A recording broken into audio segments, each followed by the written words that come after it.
If you're watching this, you probably remember stories told by fathers, uncles, or neighbors who fought in Europe, voices that trembled not from fear, but from memory.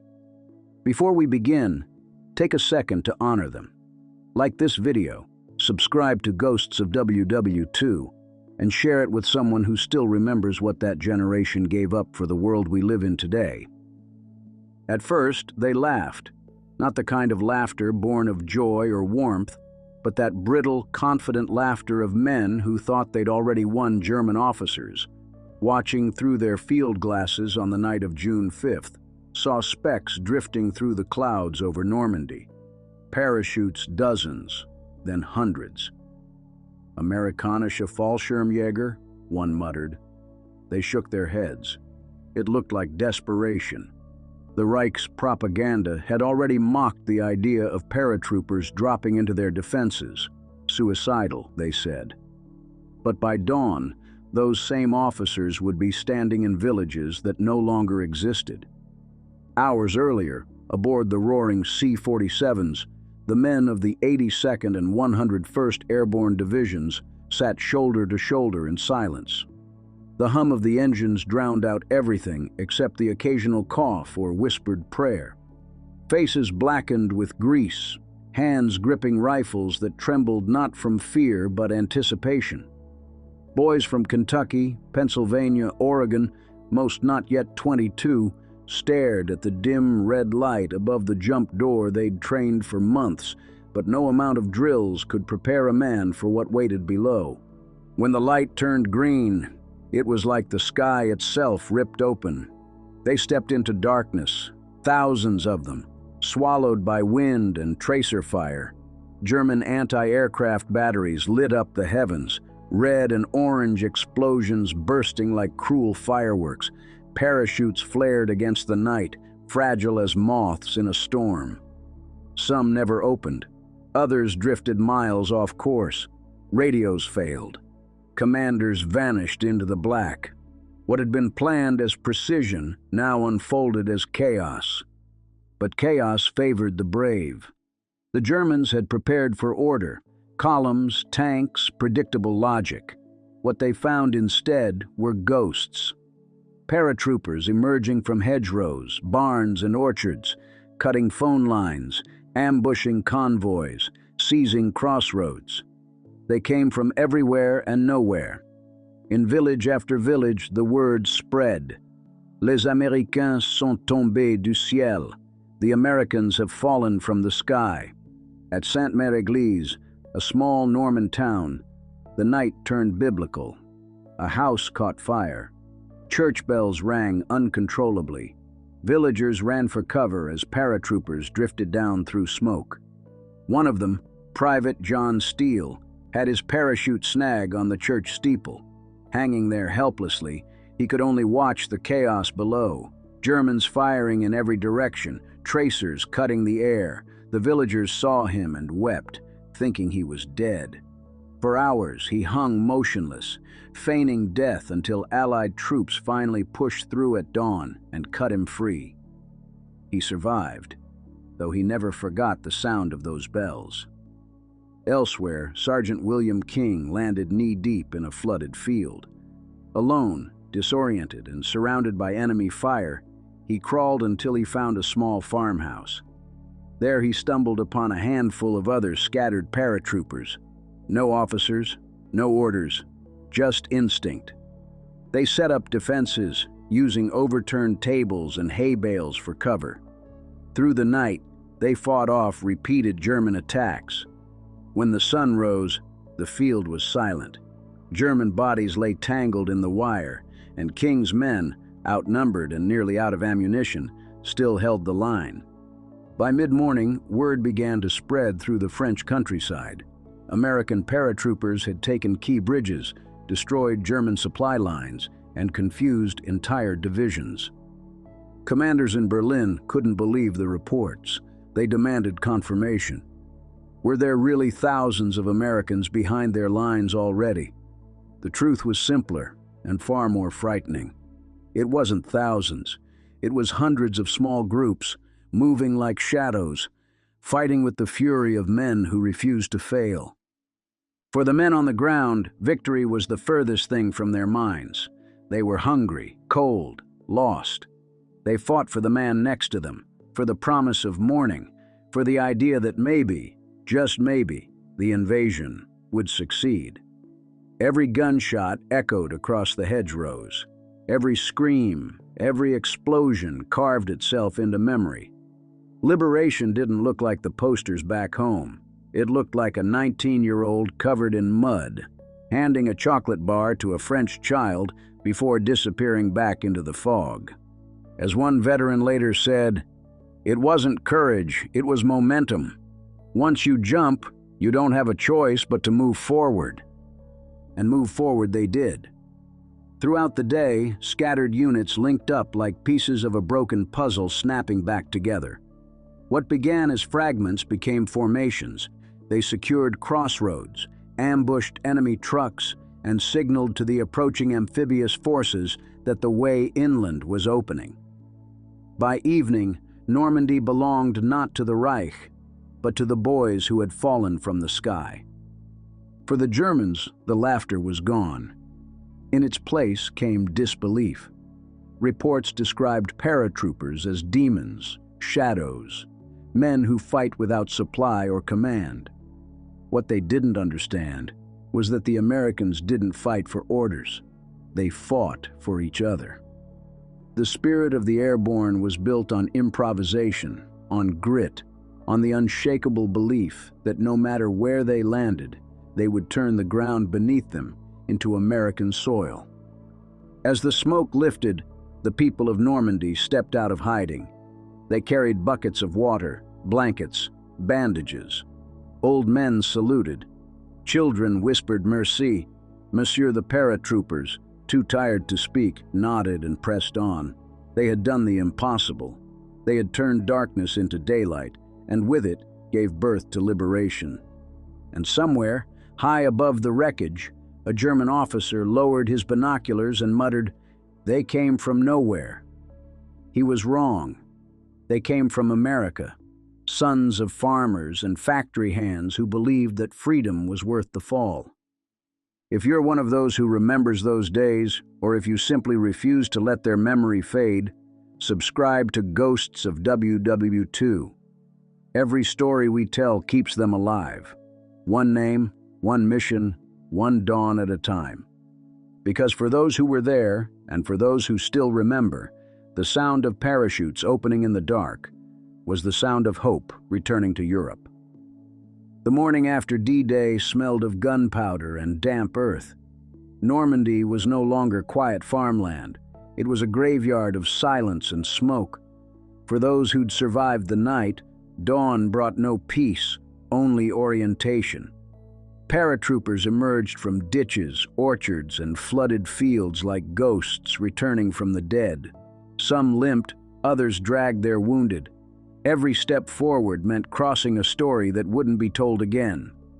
They had landed scattered across nearly 50 miles. Maps were useless, compasses pointed at chaos. But through instinct and grit, men began to reform. A handful from the 101st stumbled into a crossroads near La Fière. Another cluster from the 82nd, soaked and exhausted, found themselves outside Sainte-Marie-du-Mont. Strangers. Only yesterday, they now moved like a single organism, one heartbeat, one will. It was there that Private Harold "Red" Winters, a 20-year-old farmhand from Ohio, first realized how thin the line between discipline and destiny could be. He'd lost his rifle in the jump, torn from his hands when a gust swung him into a tree. Dangling for minutes, cutting himself loose, he landed with only a sidearm and a knife he could have hidden. Instead, he crawled toward the sound of gunfire. Through the hedgerows, he found 3 men from another company crouched behind a stone wall. "You got any idea where we are?" one asked. Red just shook his head. They weren't supposed to be heroes. They were supposed to be support, secure the roads, clear the villages. But the villages had vanished into smoke. The only mission left was survival. They saw movement down the lane, a German half-track, engine rumbling, carrying infantry. The Americans had one bazooka between them, one rocket, no second chances. They waited until the vehicle passed within 30 yards. The gunner rose, fired, and the blast tore the morning apart. The explosion threw steel and men across the road. The smell of burned fuel and wet grass clung to their uniforms for days. Red would later say that was the moment he stopped being afraid. Across the region, similar scenes unfolded. Small bands of paratroopers halting entire convoys, sabotaging communications, turning confusion into strategy. It wasn't textbook warfare. It was improvisation forged by necessity. Major General Ridgway, commanding the 82nd Airborne, would later call it the miracle of small wars. The Germans never fully understood how scattered, leaderless men could fight as if following a grand design. But to the Americans, the design was simple: don't quit. Each man carried a small piece of paper with the words objective, secure, and hold. It didn't matter where they landed. Every bridge, every barn, every ditch became a front line. By midday, reinforcements began to land. Gliders carrying jeeps and artillery crashed into hedgerows, snapping like matchsticks. Those who survived joined the fight instantly. One glider pilot later wrote, "We didn't land. We arrived in pieces." But those pieces became the backbone of the bridgeheads. Near the Murderette River, paratroopers waded through waist-deep water to seize a causeway under fire. German snipers picked at them from the trees. Every bullet hissed like an accusation. Still, they pressed on. The water turned dark around them, but no one stopped. They dragged the wounded by their webbing straps, muttering prayers, cursing fate, whispering each other's names so they wouldn't disappear alone. When they reached the far bank, they raised a single flag, mud-stained and torn, and radioed one word back to command: secured. For men back home listening to static-filled broadcasts, those reports sounded like progress. For the men making them, it felt more like endurance. Many of them hadn't eaten in 24 hours. Ammunition was scarce. Medics worked from barns filled with straw and blood. The sound of distant naval guns rolled inland like thunder, proof that somewhere out there the invasion continued. As evening came, clouds gathered again, heavy and gray. A drizzle began to fall, cooling the fires but not the nerves. Along one muddy lane near Carrington, a column of paratroopers rested, leaning on their rifles. One pulled a harmonica from his pocket and played a few soft notes, something old, maybe a tune from home. The others didn't speak, but they listened. It sounded like America, far away, yet right there in the mud with them. A sergeant named O'Donnell, 50 years old and too old by Army standards, sat beside them, cleaning his weapon. He'd lied about his age to enlist. His son was somewhere in the Pacific. He looked down the road at the horizon, glowing faintly orange, and said quietly, "If we can hold till morning, the Navy boys will bring hell with the tide." They did. When dawn broke again, the rumble of artillery from the beaches grew louder. Allied tanks were pushing inland. The men who had dropped in darkness had lit the path for them. Every bridge held by paratroopers meant fewer tanks lost, fewer lives wasted. By the second day, the Germans no longer mocked the Airborne. They whispered about them, calling them Teufelsmänner, devil men, because they fought without fear of death. For the villagers, the sight of those paratroopers walking through smoke and rain was like seeing freedom take human form. Women emerged from hiding to offer bread. Old men pressed the soldiers' hands, tears streaking the dirt on their faces. One woman placed a single white flower in a soldier's pocket and said, "Pour la France." For France, he never forgot it.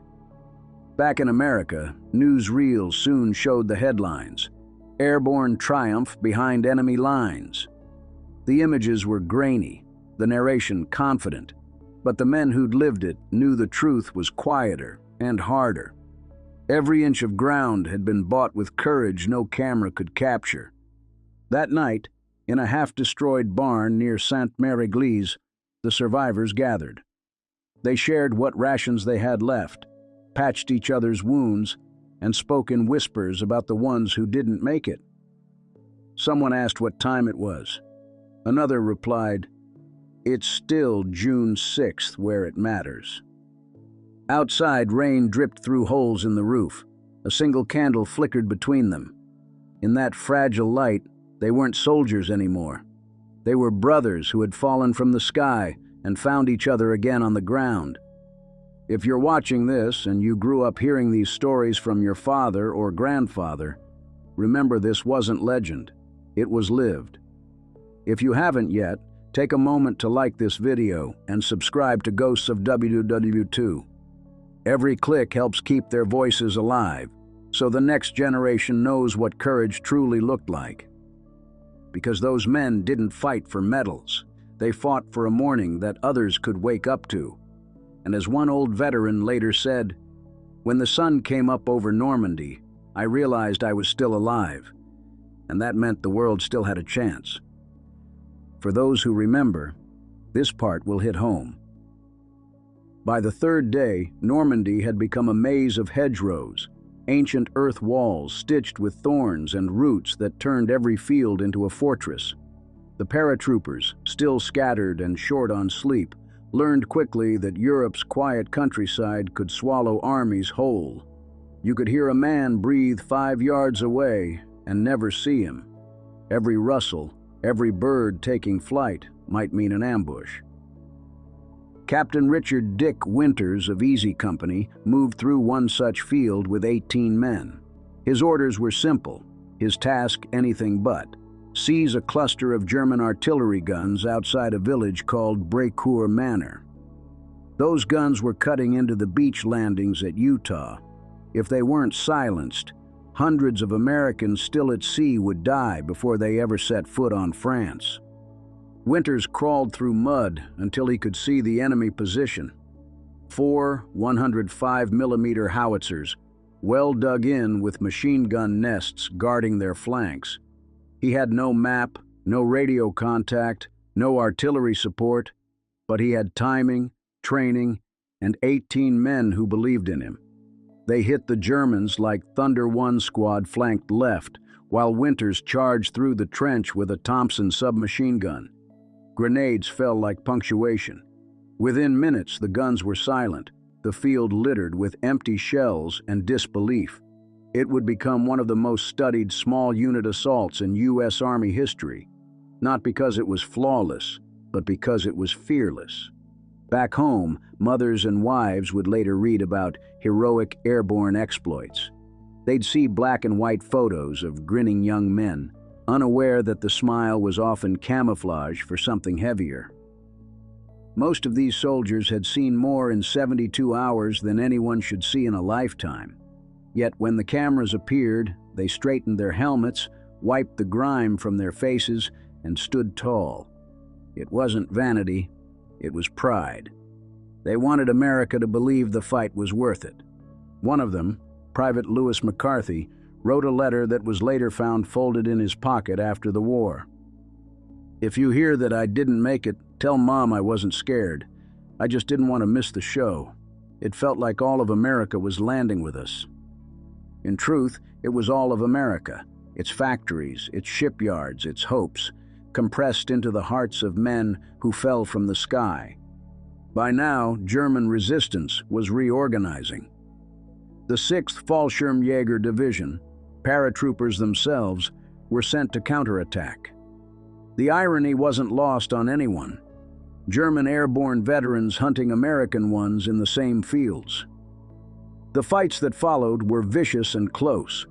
Bayonets, rifles, and grenades became arguments settled at arm's length.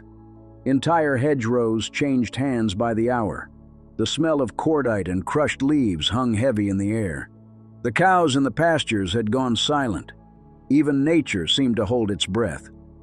Major General Ridgway made his rounds that evening, walking the muddy lanes between positions, helmet strapped loose, rosary beads in his pocket.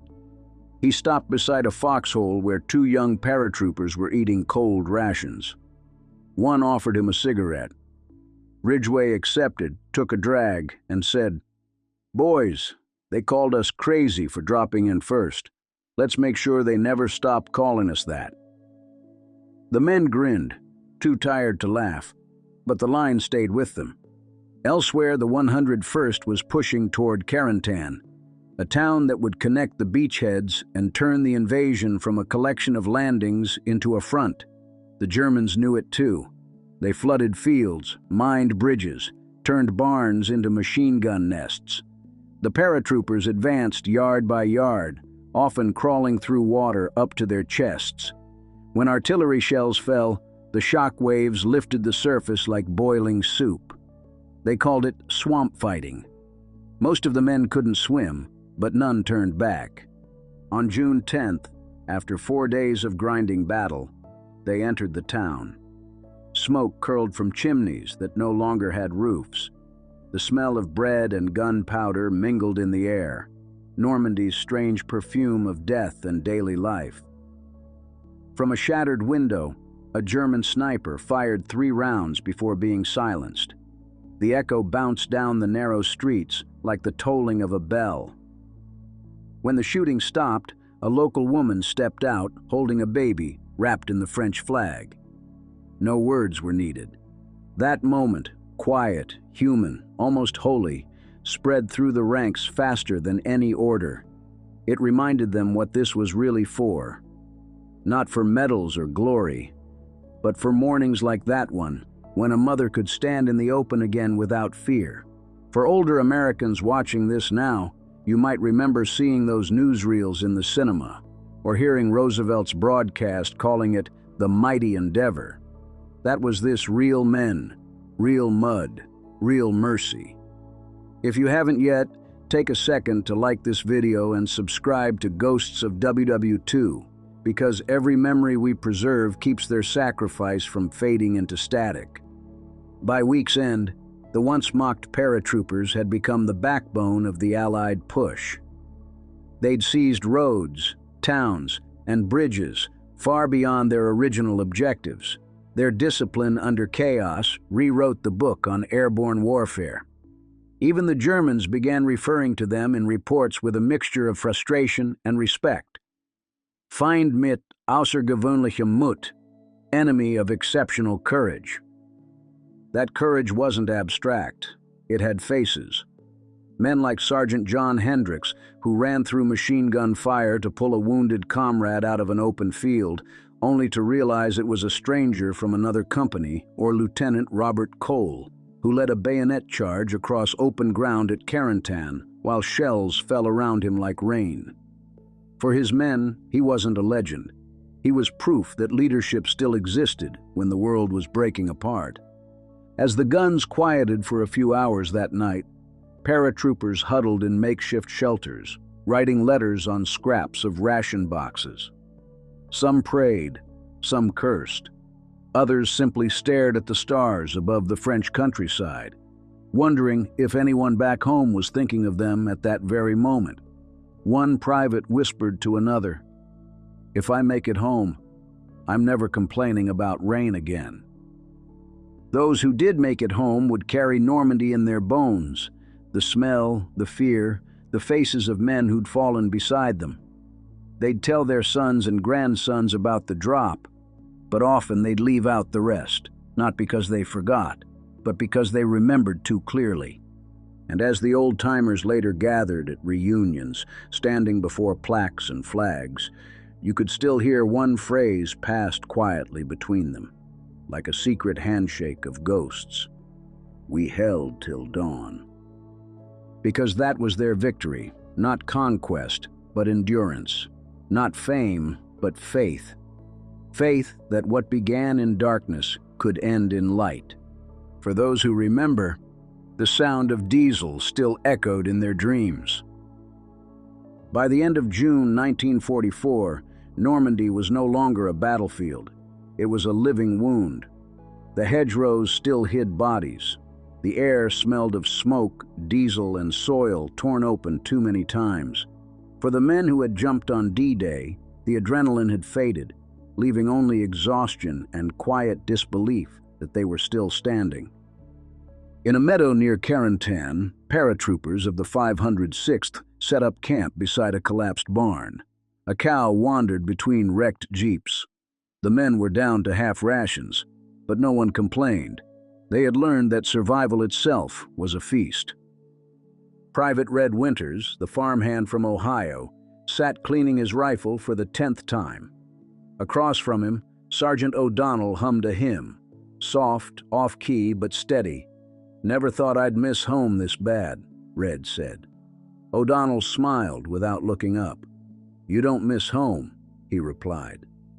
"You miss the version of you that was there." The words stayed with Red for the rest of his life. Beyond the tree line, artillery rumbled again. The front was moving inland toward St. Lo, where German defenders had dug in like cornered beasts. The paratroopers knew they wouldn't be pulled out yet. Their job was to hold, to keep the fragile link between the beaches and the interior alive. It was work measured not in miles, but in hours survived. Each evening, the chaplain gathered whoever could walk. They prayed in a circle of helmets and mud.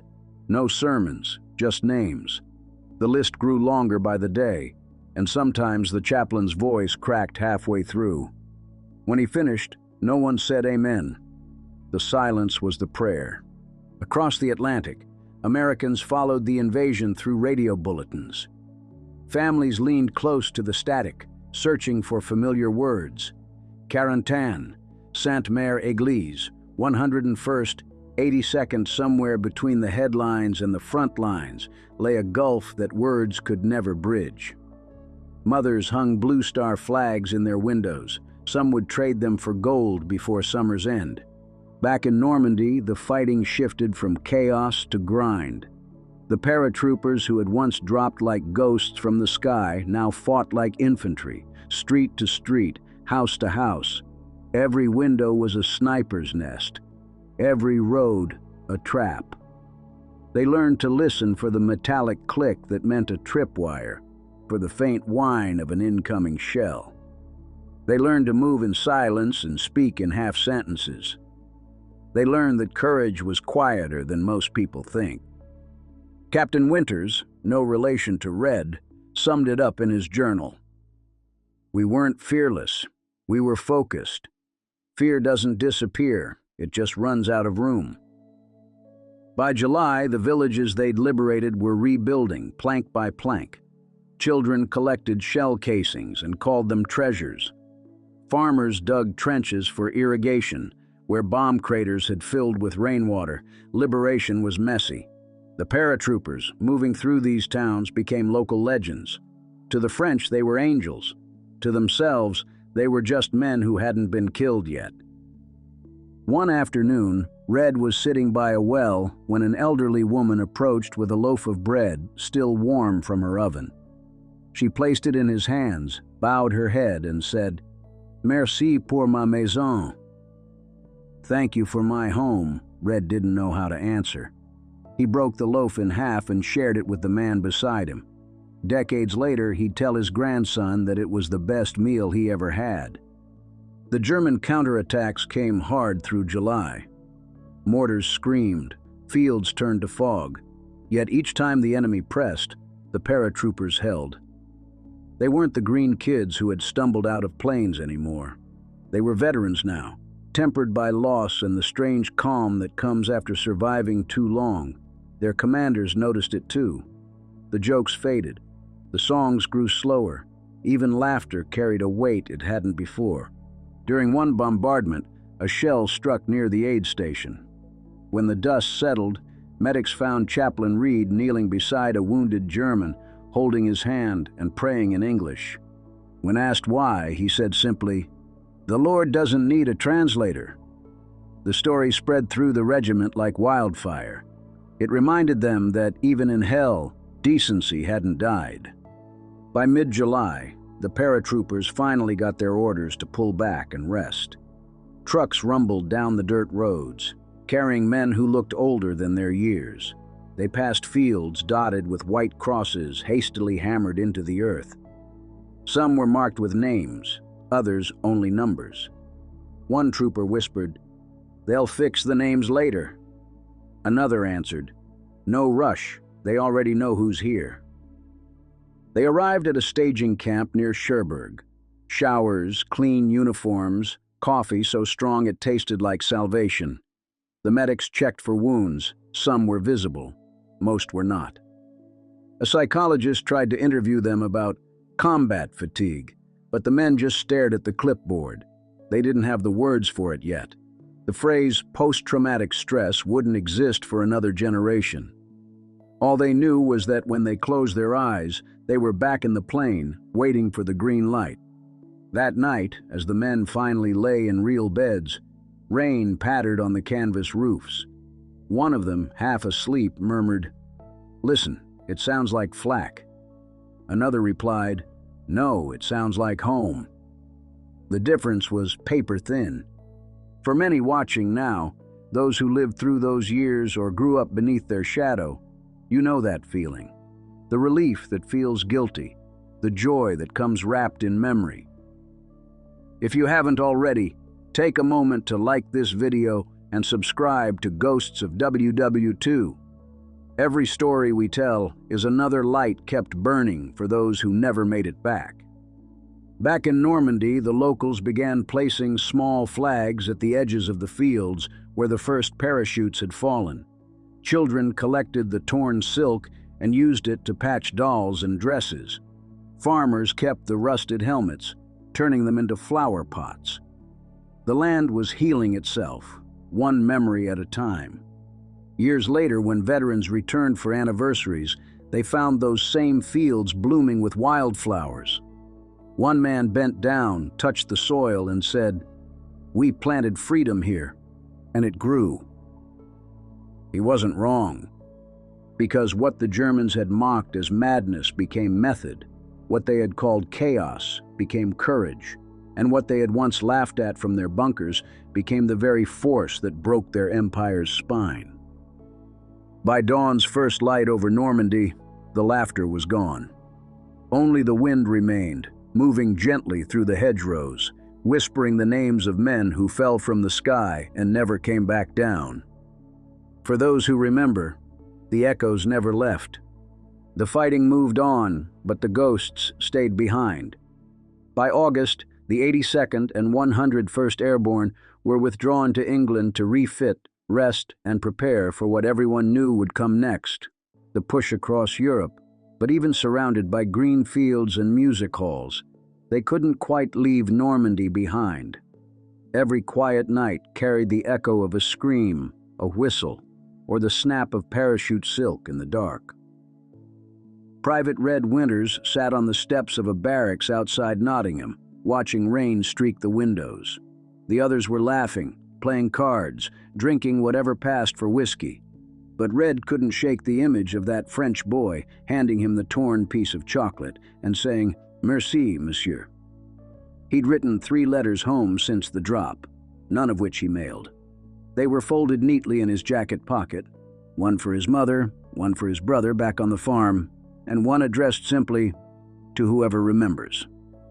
"We thought we were jumping to fight," he wrote in one.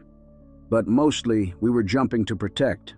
The farms looked like ours. The barns smelled the same. I saw my father and every old man who handed us bread.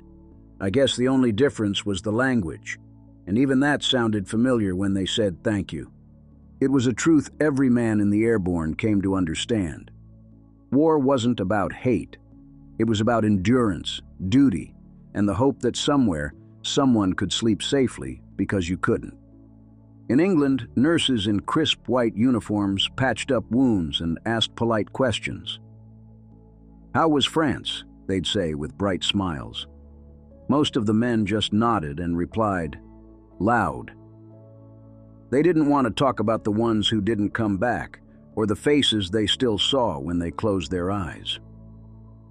Major General Ridgway gathered the division for a brief ceremony before redeployment. He stood on a wooden platform, helmet under his arm, rosary beads in his hand.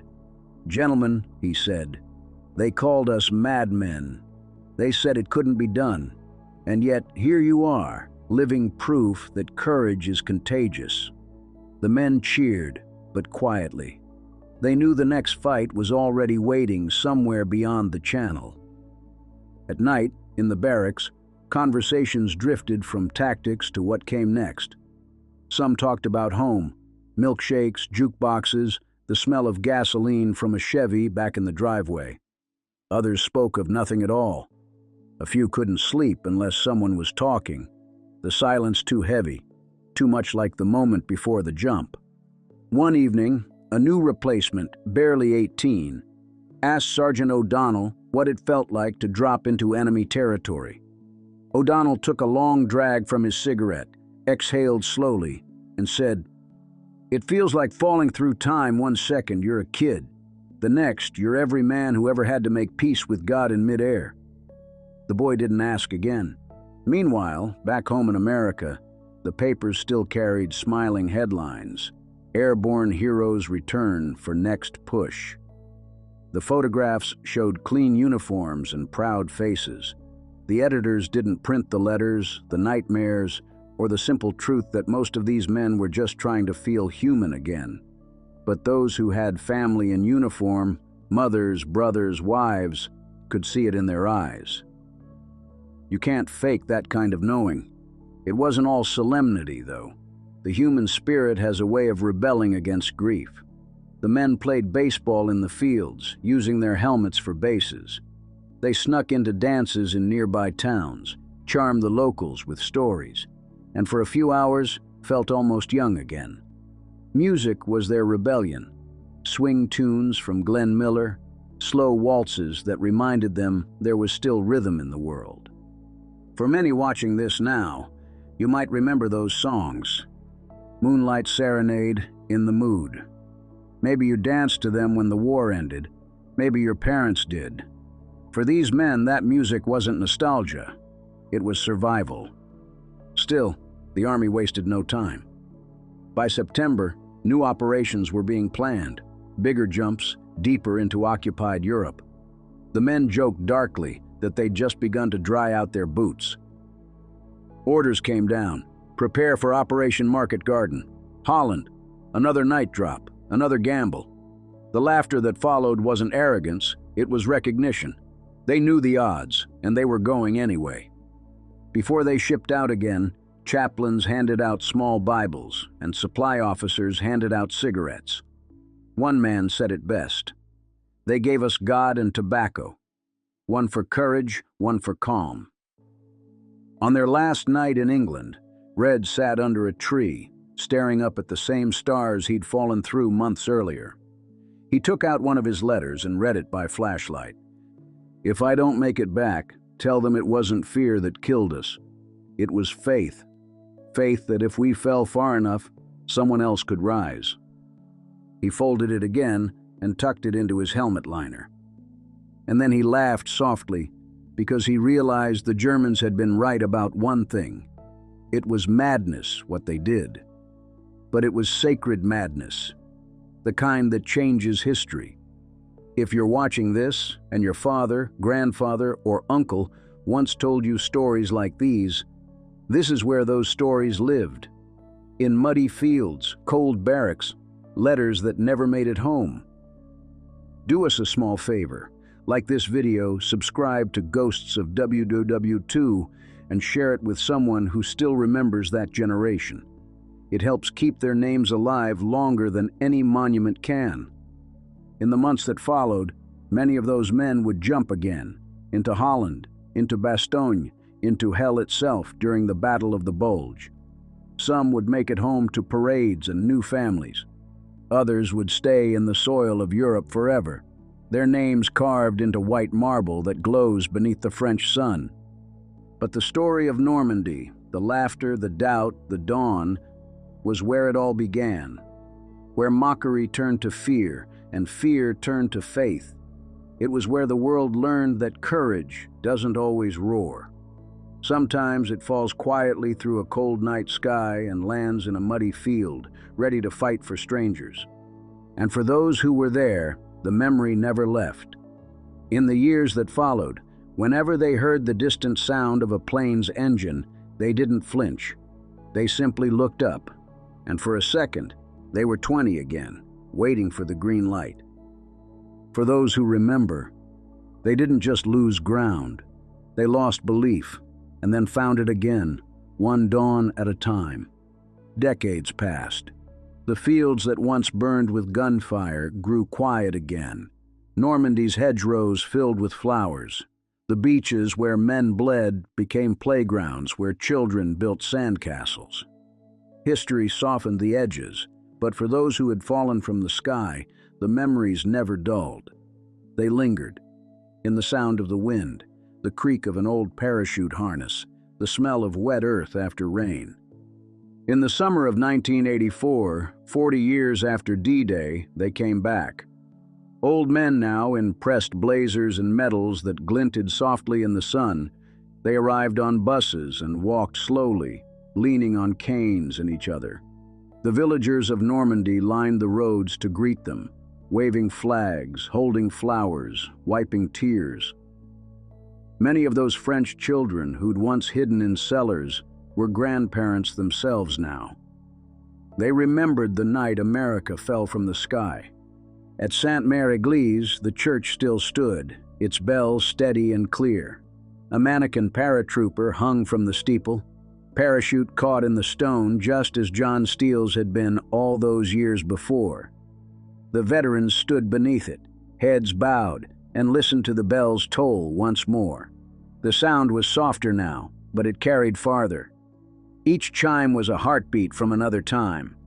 Private Red Winters was there, standing beside the same well where the old Frenchwoman had once handed him bread. The well had been rebuilt, the stones scrubbed clean, but when he reached out to touch them, he could still feel the roughness beneath his fingertips. He whispered a name, O'Donnell's, and for a moment he was 20 again. Rain on his helmet, mud on his boots, and the world waiting for dawn. A young French boy approached him, maybe 10 years old, and asked, "Monsieur, were you one of them? The men who came from the sky?" Red smiled, eyes wet but shining. "No," he said softly. "We didn't come from the sky. We came from home." All around them, the fields rippled in the wind, the same wind that had carried their parachutes down through tracer fire and flak. It was hard to believe it was the same land, the same earth that had once tasted so much blood. Now it was green, alive, forgiving. The men walked through it like pilgrims visiting sacred ground. Some bent down to gather a handful of soil and keep it, a fragment of the world they'd risked everything to free. One veteran placed his hand on a white cross and said quietly, "We were kids, and the world was on fire, and somehow we put it out." For many watching this now, maybe you were there, maybe you grew up in the shadow of those who were, this moment is more than history. It's family, it's legacy. It's the sound of your father's voice when he spoke about the war, and then stopped, staring into nothing. It's the flag folded in a wooden box, the faded photo in a wallet, the name you still whisper on Memorial Day. If you remember them, or if you simply refuse to let the memory fade, take a moment to like this video and subscribe to Ghosts of WWII. It's not for us, it's for them. For the men who gave their youth so we could grow old. When the ceremony ended that day, the veterans walked back to their buses in silence. A light breeze carried the scent of the sea. One man stopped, turned toward the horizon, and saluted. He didn't say a word. He didn't need to. The salute said everything: gratitude, sorrow, pride. Later that evening, as the sun sank over the English Channel, Red sat by his hotel window, writing one last letter. His handwriting was shaky now, the ink faint, but his words carried the same clarity they always had. "To whoever finds this," he wrote, "we weren't special. We were scared, tired, and young, but we were together, and that made us brave. The night we jumped, we didn't think about glory or medals. We thought about each other. We thought about home. If there's one thing I'd tell the next generation, it's this. The world isn't saved by heroes. It's saved by people who keep moving forward when they're too afraid to stop. He folded the letter carefully and placed it inside the same helmet he'd worn on D-Day, now dented and rusted with age. The next morning, he left it at the base of the church steeple in Sainte-Mère-Église. No name, no note, just memory. The locals found it days later. They put it on display beside the torn parachute that still hung from the rafters. Thousands of visitors pass by it each year. The helmet, the letter, the silent testament of a generation that asked for nothing but to be remembered. In time, the laughter of children replaced the sounds of war. Farmers plowed fields that had once been battle lines. The earth healed, but it never forgot. And if you walk there today, early in the morning, when the mist still clings to the hedgerows, you might hear it. The distant hum of engines, the rustle of silk, the whisper of men falling through darkness toward destiny. Every year, fewer of them remain, but their stories live here, in voices like ours, in the flicker of a screen, in the memories we refuse to lose. That's what Ghosts of WWII was built for, not entertainment, but remembrance.